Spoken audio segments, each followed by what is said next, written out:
여러분 안녕하십니까? 경제 현장 오늘 시작합니다. 이재용 삼성전자 회장과 사장단이 오늘 경기도 수원 선영에서 고 이건희 삼성 선대 회장 3주기 추도식을 가졌습니다. 올해로 이건희 회장이 삼성 신경영을 선언한 지 30년이 흘렀죠. 안방에 머물던 삼성전자는 신경영 30년에 세계 초인류 기업으로 올라섰는데요. 이재용 회장 취임 1년을 맞아서 삼성전자가 새로운 혁신과 위기 돌파 능력을 보여줄 수 있을지 자세히 짚어보겠습니다. 유튜브 실시간 댓글 의견 주시면 반영하겠습니다. 경제 현장 오늘입니다. 이 자리에 김재구 명지대 경영학과 교수 모셨습니다. 현재 한국경영학회장을 맡고 있죠. 얼마 전 삼성 신경영 30주년 기념 국제학술대회를 직접 주최했습니다. 회장님 어서 오십시오. 반갑습니다. 네, 반갑습니다. 네, 반갑습니다. 자, 오늘이 이건희 선대 회장의 3주기 추도식이고 네. 며칠 있으면 이재용 현재 삼성 회장, 삼성전자 회장 취임 1년입니다. 네네. 우선 삼성전자 이재용 회장 그 전에도 나름 기업 경영을 해왔지만 회장으로 공식 취임하고 1년이 됐는데 그 사이에 네네. 삼성전자의 어떤 의미 있는 변화 혹시 좀 느끼시거나 보셨습니까? 네, 삼성 그룹의 네. 총수로서 이재용 회장이 이제 취임한 지가 1년이 가까이 되었습니다. 많은 분들이 또 기대가 큰 것으로 알고 있고요. 네. 그러나 잘 알다시피 이제 최근에 이제 국내외 정세 변화가 대단히 컸습니다. 정세 네, 변화? 네. 네. 글로벌 공급망 이슈도 있고 미중 간의 어떤 패권 이런 양상이 벌어지면서 기업 환경의 투명성이나 불확실성이 대단히 어지러웠던 그런 상황입니다. 그 삼성의 이재용 회장의 1년을 아직 평가라고 이렇게 하기는 좀 어렵겠지만 최근에 그 삼성전자와 협력회사 관계를 갖고 있는 일본의 협력업체들을 모셔서 주말에도 승지원이라는 곳에서 행사를 가졌는데요. 이게 무슨 모임입니까? 그게? 네, 그 삼성전자가 예. 여러 가지 이제 그 글로벌 공급망 중에서 일본의 소부장이 굉장히 강하지 않습니까? 예. 부품 협력업체 핵심 8개 업체의 대표들이 함께 모인 회의고요. 30년이 되었습니다. 아, 그래요? 그 내용을 사실은 이번에 다시 이제 주제를 하면서 글로벌 공급망 협력 관계를 더 돈독하게 하고 이건희 회장 이후로도 지속적인 신뢰 협력 관계를 가지자고 하는 것인데요. 그 행사를 네. 승지원에서 했어요. 네, 네. 승지원이 이병철 창업회장이 네네. 거처하던 곳이죠. 맞습니다. 그리고 지금은 이제 삼성그룹의 영빈관 같은 역할을 하는데 이름 그 한자어 자체가 승지, 이열성자의 뜻지자 그 뜻을 잇는다는 그래서 그 선대장들의 업적과 유산을 개성 발전시킨다는 그런 뜻도 있고 예. 그 1년이 벌써 지났지만 그동안에 그 일본과의 관계를 풀고 이럴 때도 이재용 회장이 일정하게 역할을 하지 않았습니까? 그래서 예. 삼성전자를 필두로 해서 그 그룹의 주요 계열사들이 기반을 좀 다지는 이런 기간을 지난 1년 동안 가져왔다고 보고요. 예. 사실은 그 신산업 개발을 위해서 여러 가지 노력을 하고 있는데 차차 좀 말씀을 나누도록 하겠습니다. 알겠습니다. 네. 취임 1년 행사로 여겨지는 그런 일본의 협력사들을 초청해서 승지원에서 행사를 가졌다는 소식 들었고요. 올해가 그 유명한 프랑크푸르트 선언 이건희 선대 회장의 신경영 30년입니다. 네네. 얼마 전에 이제 국제학술대를 직접 주최했는데 네네. 어떤 행사였고 네네. 당시 30주년을 어떻게 조명을 하셨습니까? 네네.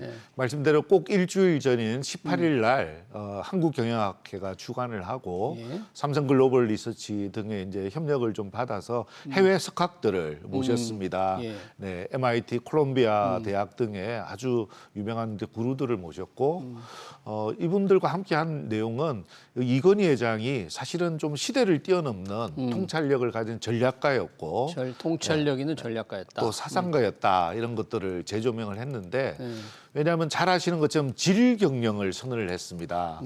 당시 양적 성장에 치우쳐서 고객들에게 적절한 품질, 그 가치를 제대로 전달하지 못한 것에 대해서 품질뿐만 아니라 삶의 질을 바꾸고 우리의 좀 가치관을 바꾸어서 한 단계 더 격상하는 이런 노력을 했기 때문에 예. 삼성이 오늘날의 이제 초인류 기업이 되었다는 것이었습니다. 네.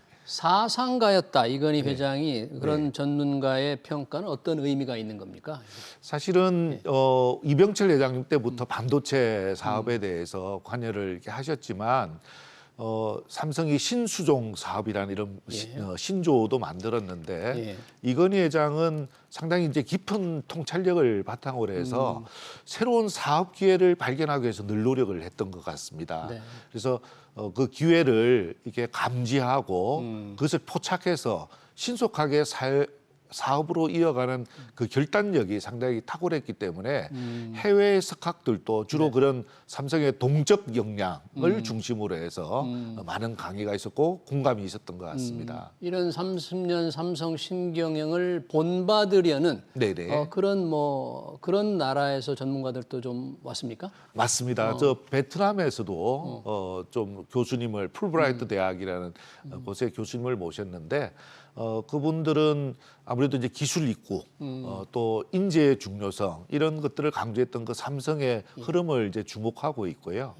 베트남은 우리의 가장 중요한 또 협력 국가로 부상하고 있지 않습니까? 이미 주요 이제 산업 기지들이 나가 있고 그래서 그분들이 한편으로는 또 삼성이 특히 아시아를 중심으로 해서 신흥국들과 적극적인 협력을 하고 더 많은 좀 시장 확대 전략을 펴주기를 요청하기도 했습니다. 네, 그렇군요. 자, 이건희 회장 신경영 선언한 지 이제 30년이 흘렀는데 지금에 와서도 이 신경영의 어떤 담긴 경영 철학은 우리 기업들에게 여전히 이제 관심 있고 주목해야 되는데 어떤 면에서 그럴까요? 30년이 지났는데. 네, 단순히 이제 삼성뿐만 아니라 우리 한국의 기업들 모두에게도 주는 의미가 대단히 크다고 생각합니다. 그 신경영의 핵심은 그 비전은 인류 기업이 되고자 하는 것이었고요. 그 방도는 끊임없는 그 이재용 회장의 그 최근의 표현에 의하면 세상에 없는 기술, 세상에 없는 기술. 이를 혁신을 통해서 경쟁자들을 따돌리고 지속적인 경쟁 우위를 만들어 보고자 하는 이런 것으로 해석이 되거든요. 근데 그렇게 하려면 기존에 있는 사업의 강점도 계속 유지 개선해야 되지만 계속해서 미래의 경쟁 우위를 확보하기 위해서 신산업을 일궈 나가야 됩니다. 그래서 이재용 회장도 본격적으로 경영에 참여한 3, 4년 동안에 바이오라든가 통신 이런 활동도 했지만 AI를 비롯해서 차세대 통신 또 새로운 메모리 반도체 분야의 새로운 어떤 신개념 이런 것들을 적극적으로 해야 되는 그런 과제가 있기 때문에 과거 그 신경영이 바라보았던 신기술에 대한 강조와 신산업 개발 그 내용들은 우리 한국 기업에 지금도 굉장히 큰 의미가 있다고 봅니다. 지금도 신경영이 담고 있는 경영 철학은 모든 기업들이 조금 관심을 가져야 될 얘기인데 현재의 삼성전자 물론 세계적인 기업이 세계 초인류 기업인데요. 삼성전자를 둘러싼 경영 환경이랄까 좀 굉장히 조금 쉽지가 않죠. 어떻습니까? 아무래도 이제 우리 한국 경제 전체적으로도 큰 영향을 미치고 있는 또 그동안 이제 메모리 반도체를 주력으로 우리가 해왔지 않습니까? 근데 시스템 반도체라든가 계속 새로운 이런 사업 영역을 끊임없이 탐구는 하고 있지만 일정한 이제 성과를 좀 내야 되는 그런 시점이 된 것 같습니다. 그 AI라고 하는 것이 이제 뭐 최고의 화두이자 그야말로 게임 체인저가 되고 있기 때문에 이런 변화에 삼성전자가 어떻게 이끌어갈 수 있느냐 하는 과제가 이제 남아 있는 것 같고요. 중요한 것은 이제 과거와 같은 방식으로 이제 대기업의 내부에서의 혁신과 R&D만으로 이런 변화를 선도할 수는 없다라고 하는 것이죠. 대기업 내부에 삼성 내부의 혁신과 변화로는 성공하기 어렵다. Not invented here. 우리 내부에서 이루어진 것만 중시하는 과거의 내부지향적인 이런 내용들이 한국 기업 전반으로도 있었지 않습니까? 지금도 좀 그런 것 그렇습니다. 같아요. 여전히. 그러니까 제가 늘 하는 말이 왜 구글 생태계, 테슬라 생태계 이런 얘기들은 들어도 보고 많이들 얘기를 하는데 구글 생태계와 테슬라 생태계의 요점은 뭡니까? 구글 생태계와 테슬라 생태계의 요점은 그게 핵심적인 내용인데요. 우선 그 안에 많은 좋은 인재들이 있고 그들도 이제 내부에서 기술 개발 노력을 하지만 자신들이 신속한 시장을 진입하거나 신기술을 도입하기 위해서 적극적으로 M&A도 하고 CVC, 즉 기업 차원의 벤처 캐피탈을 만들어서 투자하고 그들을 계속해서 스케일업하는 이런 활동들을 하고 있습니다. 뿐만 아니라 내부에 있는 그 구글러 이런 사람들이 퇴사를 하는 경우가 종종 있는데요. 자기가 여기서 하던 일을 가지고 기술을 가지고 더 적극적인 혁신을 하겠다고 이 회사를 오히려 벗어나는 겁니다. 아, 밖에 나가서 새로운 혁신을 하겠다. 그 엑스 구글러 전직 구글 직원들을 그 사람들이 하는 일들을 충분히 이렇게 살펴본 다음에 그들이 나름 혁신을 통해서 스타트업을 만들고 성장의 그 기회가 엿보이면 그것에 대해서 충분한 이렇게 후려치기나 이런 게 아니라 충분한 가치를 주고 오히려 다시 우리 인하우스로 불러드립니다. 그리고 거기에 딸린 여러 탤런트들도 함께 들어와서 당신 하던 일 거기서 그대로 해. 너는 사실은 여전히 사장이야. 우리 부무장이지만 그렇게 하면서 이렇게 계속해서 자기의 사업 영역을 불릴 뿐만 아니라 핵심이 되는 기술과 인재들을 확보하는 데 주력을 하고 있는 것이죠. 그러니까 내부의 혁신만 의지하지 않고 네. 그런 우수한 기술을 가진 사람이 새로운 사업을 해서 더 키운 다음에 다시 또 내부로 네네. M&A를 하고 좀 더 네네. 유연하게 해야 된다. 그렇습니다. 그러기 위해서는 아까 기업형 벤처 캐피탈이 필요하다 그런 거예요? 맞습니다. 우리는 네. 좀 기업형 벤처 캐피탈이 조금 아직은 위축돼 있습니까? 부진합니까? 우리도 나름의 제도는 있습니다. 제도는 그러나 이름은 같지만 예. 이를테면 미국과 비교한다면 여러 가지 부족한 점이 많습니다. 미국은 단적으로 얘기해서 예. 그 프라이빗 에쿼티 같은 이런 펀드 같은 것들을 같이 운용할 수 있도록 되어 있습니다. 사모펀드를, 네. 예. 그런데 잘 아시다시피 금산무분리라는 원칙이 나름 중요하긴 한데 예. 우리는 법제에서 아예 그걸 막아놨습니다. 그래서 대기업이 사실은 그런 자산도 충분히 많이 있는데 이것들을 통해서 들승 부르고 정말 유망한 스타트업들에 대해서 지원할 뿐만 아니라 투자를 하고 함께 성장해 나갈 수 있는 이 상생의 기회가 예. 사실은 상당히 제약되어 있다는 것이 현재의 문제라고 보겠습니다. 그렇군요. 네. 그러면 그런 차원에서 이재용 회장이 1년이 됐는데 별도의 뭐 기념식은 없다고 하더라도 네네. 앞으로 이재용 회장의 과제랄까? 네네. 그럼 어떻게 하면 삼성이 또 다른 혁신을 보여줄 수 있을까요? 네네. 결국 그 지금 이 시대에 기업들에게 제일 중요한 내용들은 여하의 사업 기회를 신속하게 발견하고 네. 그것을 발전시키기 위해서 자원을 동원할 수 있느냐라고 하는 그런 능력인데 그것을 그날 이제 국제학술대회에 오셨던 MIT 대학의 스카스턴 교수님도 이렇게 표현을 했습니다. 첫 번째는 사업 기회를 발견을 해서 불가능을 넘어서서 새로운 상상력을 가질 수가 있어야 된다는 이런 새로운 상상력. 화두를 던졌고요.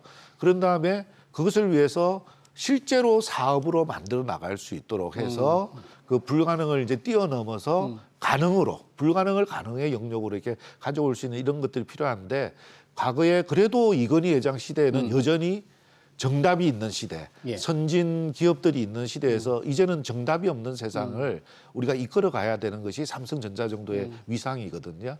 그렇다면 얼마나 빨리 기회를 탐색하고 그 기회들을 한편으로 기존의 강점과 함께 활용할 수 있는가 하는 그런 내용의 리더십이 이제 필요한데요. 네.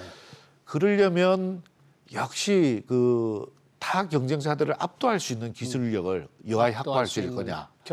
초격차를 확보할 수 있는 말을 기술 네. 필요하다. 그런 그리고 얘기네요. 그것을 실행할 수 있는 인재들을 어떻게 확보하고 육성할 수 있을 것이냐. 거기에 주력을 하고 있다고 보시면 될 것 같습니다. 알겠습니다. 마지막으로 지금 한국 경영학회장을 맡고 계시는데 네. 경영학회장으로서 볼 때 우리나라 경영 환경, 기업 환경 어떤 것이 아쉽고 뭐가 빨리 좀 고쳐져야 될까요? 사실은 이제 우리 한국이 이만큼 성장하게 된 것은 결국 내수 시장은 좁고 글로벌을 향해서 나아가야만 하거든요. 그런데 이 세계를 뛰는 한국 기업에 아직도 발목이 묶여서 경쟁을 하고 있다는 게 기업의 정말 발목을 붙잡는 게 여전히 문제가 많다. 네. 사실 어느 지역이든 번영하는 국가나 지역을 보면 그 기업들이 효과적으로 투자를 해서 신산업을 계속해서 개발하는 곳입니다. 그렇게 할 수 있으려면 기업들에게 좀 자유로운 환경을 줘야 되고 우선은 라이브 테스트 베드 같은 것들을 확보해서 가장 중요한 자산인 데이터를 모으고 그것에 기반해서 R&D도 하고 새로운 제품이나 사업을 만들어야 되는데 그런 규제 혁파는 반드시 필요합니다. 규제 혁파. 안전이나 환경에 대한 부분은 계속해서 강화를 해야 되겠지만 기업 활동에 대해서 더 많은 자유를 줄 수 있도록 행정부도 그렇지만 입법부의 역할이 대단히 크다고 생각합니다. 네, 말씀하신 대로 우리 입법부도 좀 나서서 그런 행정부의 요구, 기업의 원하는 바를 좀 잘 들어줬으면 좋겠네요. 네. 네, 시간 관계에서 여기서 마쳐야 될 것 같습니다. 삼성의 신경영 30년, 이재용 회장 취임 1년의 과제 잘 들었습니다. 지금까지 한국경영학회장을 맡고 있는 김재구 명지대 경영학과 교수였습니다. 고맙습니다. 감사합니다. 네.